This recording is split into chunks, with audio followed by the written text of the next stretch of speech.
Además de las métricas que vimos arriba, en los problemas de clasificación se suelen utilizar también algo que llamamos curvas de desempeño. Hay diferentes tipos de curvas, ¿cierto? La más conocida, la más ampliamente usada, se llama la curva ROC, que ROC es el acrónimo de Receiver Operator Characteristic. Y tiene que ver, esta curva realmente proviene de las radiocomunicaciones, o sea, o se utilizaba como medida de desempeño en los sistemas de radiocomunicaciones. Por eso habla de características de operación del receptor, ¿cierto? El receiver. Entonces, si ustedes piensan en las telecomunicaciones, pues o en las comunicaciones en general, las comunicaciones, lo que yo hago es enviar, por ejemplo, un símbolo, ¿cierto? Yo mando información que va en símbolo de un 0 o un 1 y al otro lado el receptor tiene que determinar si lo que le enviaron fue un 0 o un 1. Desde ese punto de vista, lo que está haciendo el sistema es predecir qué fue lo que le mandaron. Eso quiere decir que los problemas de comunicaciones se pueden entender como problemas de clasificación y por lo tanto muchas de sus métricas son equivalentes a las métricas que utilizamos, por ejemplo, en este caso, cuando estamos hablando de sistemas de clasificación automática en Machine Learning. Entonces, esta curva que se utiliza, que fue propuesta en ese contexto, es muy usada. Listo, ya les voy a mostrar cómo se construye.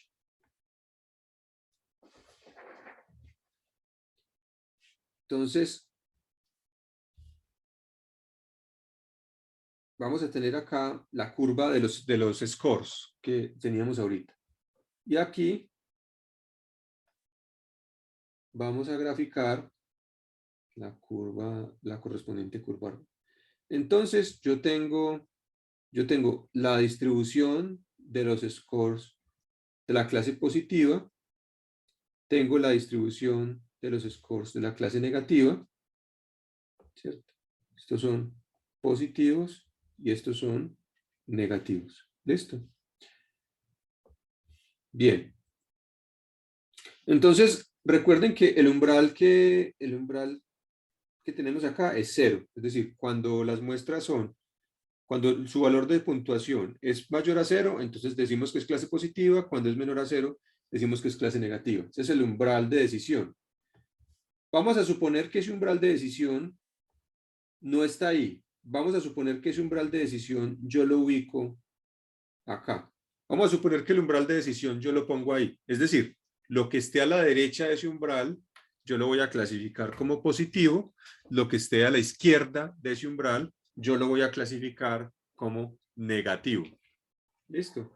Si ese es el umbral, si este es el umbral de decisión, ¿quién me dice cuánto vale la sensibilidad de ese sistema de acuerdo a las curvas que están ahí pintadas y cuánto vale la especificidad?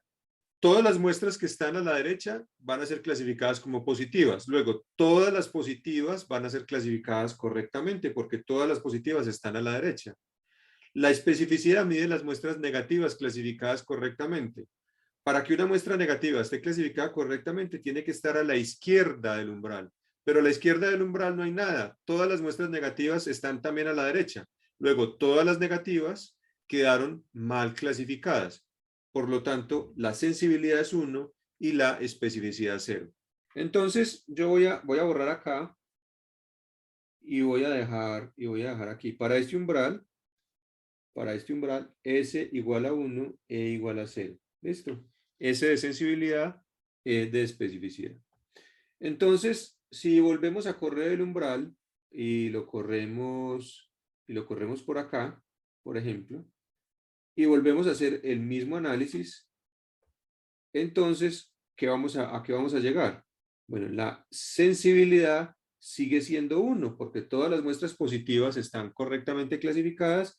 La especificidad ya no es 0 porque hay una región aquí de muestras negativas que quedaron a la izquierda y esas ya están bien clasificadas. Entonces, no, la especificidad no es muy alta porque no es ni siquiera la mitad de las muestras, pero ya no es 0. Entonces vamos a decir, por ejemplo, que es al menos 0.3, por decir algo. ¿Listo? Vuelvo a correr el umbral y lo voy a correr por aquí. Entonces, la sensibilidad aquí sigue siendo 1. La especificidad ahora ya es más de la mitad. Entonces podemos hablar, por ejemplo, no sé, vamos a decir que es 0.65. Luego vamos a poner un umbral por aquí. ¿Y qué pasó ahí? ¿Qué pasa en ese punto? Entonces, la sensibilidad ya no es 1. ¿Por qué? Porque ya hay una colita de las muestras azules que ya quedó a la izquierda de ese umbral, por lo tanto, esas ya no van a quedar bien clasificadas. Así que es 0.95 y la especificidad todavía no es 1, apenas se está acercando, vamos a decir que es 0.8, ¿cierto? Cuando este umbral pase aquí, entonces ya en este punto la sensibilidad, por ejemplo, ya se ha disminuido bastante, vamos a decir que es punto, no sé, 65, y la especificidad ya es 1, porque ahora sí todas las muestras rojas están a la izquierda de este umbral y entonces están todas bien clasificadas. Listo, seguiríamos incrementando esos umbrales hasta llegar a este umbral de acá, que, bueno, lo pinté negro, bueno, no importa, que tiene sensibilidad igual a 0 y especificidad igual a 1, ¿cierto? Entonces ahora voy a hacer aquí una gráfica. Aquí va a ir la sensibilidad y aquí va a ir 1 menos la especificidad. ¿Sí? Esto es true positive rate y este es false positive rate. ¿Sí? Recuerden, y acá, 1 menos especificidad y true positive rate, sensibilidad. Entonces, voy a decir que esto es 1, que esto es 1. Entonces, voy a graficar este primer punto, que estaba en sensibilidad igual a 1 y en especificidad igual a 0. Entonces, 1 menos 0 me da 1. Entonces, este punto está en 1 con 1, ¿cierto?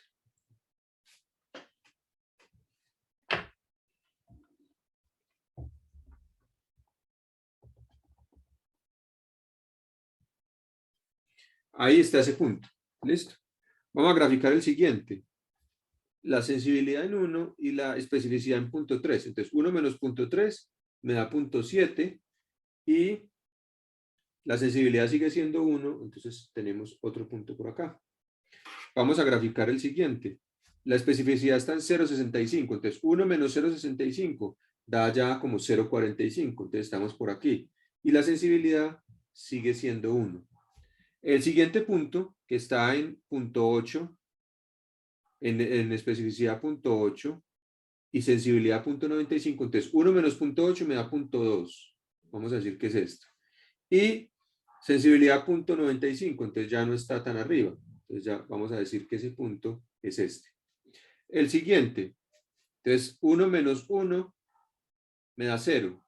O sea que ya estamos aquí, solamente aquí, y la sensibilidad es de 0.65. Entonces vamos a suponer que es este punto.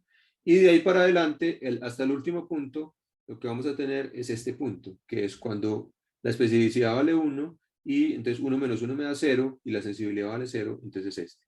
Si unimos los puntos, nos da esta curva, y esta es la curva ROC. ¿Sí? Aquí al final me quedó como mal, porque la curva es monótona, no puede ser, en ningún momento puede decaer. ¿Sí? Así. Esta es la curva ROC. Y la unidad de medida que se suele utilizar con la curva ROC es el área bajo la curva. ¿Sí? El área bajo la curva. Ahora, el peor sistema que podemos tener es un sistema que tenga una curva ROC que sea una línea 45 grados. No consideramos una curva por debajo porque significaría que en el sistema de clasificación el modelo se equivoca más veces de las que realmente acierta. Así que lo que tengo que hacer es invertirlo. Si yo, por ejemplo, tengo un modelo que se equivoca siempre, es un modelo perfecto. Entonces yo lo único que sé es que cuando me diga que la clase es 1, es 0, y cuando me diga 0, es 1, pero es un modelo perfecto. Si siempre se equivoca, es un modelo perfecto. Entonces, por eso solo consideramos las curvas hacia arriba, ¿sí? Entonces, esta es la curva ROC, lo mismo que les acabo de pintar. Se construye, en Scikit-Learn se construye, existen dos funciones que nos ayudan con la curva ROC, una que se llama ROC-Curve y la otra que se llama AUC, ¿cierto? Que calculan el área bajo la curva ROC y esta me entrega los ejes, ese análisis que yo hice para determinar los punticos en el eje X y en el eje Y para poder graficarlo, los construyo con esta curva. Entonces, por ejemplo, yo llamo aquí a ROC-Curve, le entrego la clase real y las puntuaciones. Ojo que necesita las puntuaciones porque miren que lo que hicimos aquí fue analizar las puntuaciones para poder determinar esto. No sirve la etiqueta predicha porque la curva no nos va a salir bien. Necesitamos es las puntuaciones que están asociadas a las probabilidades que el modelo le asigna a las clases. ¿Listo?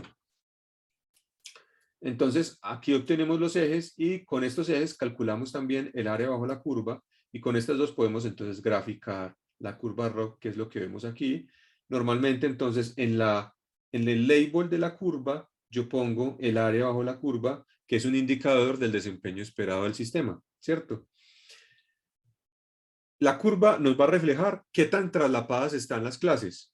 Si las clases están muy traslapadas y entonces las puntuaciones hacen esto, la curva está a 45 grados.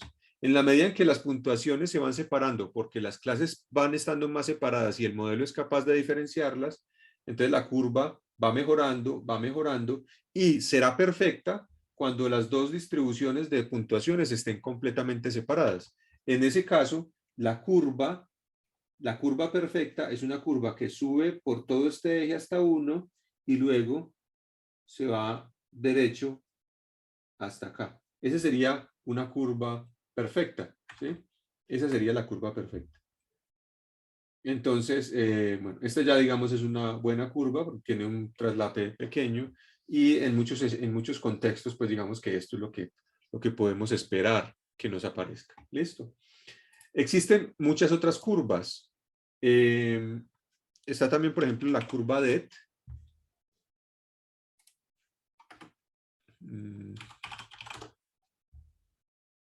Que se llama Detection Error Trade-off. Es una curva que tiene esta forma. Ahí la pueden ver, ¿cierto?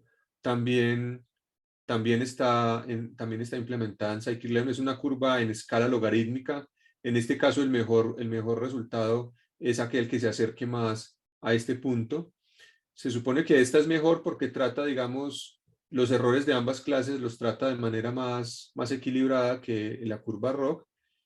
Entonces también es una curva interesante. Esta es la otra curva interesante, la curva Precision Recall. Entonces, en lugar de graficar sensibilidad versus 1 menos especificidad, la curva Precision Recall grafica precisamente la precisión versus el recall, ¿cierto? Entonces, pues obviamente lo mejor que podría pasar es que tuviéramos tanto recall como precisión de 1. Entonces, bueno, con esta curva, por ejemplo, podemos ver el desempeño del sistema mejor cuando tenemos problemas, por ejemplo, de desbalance.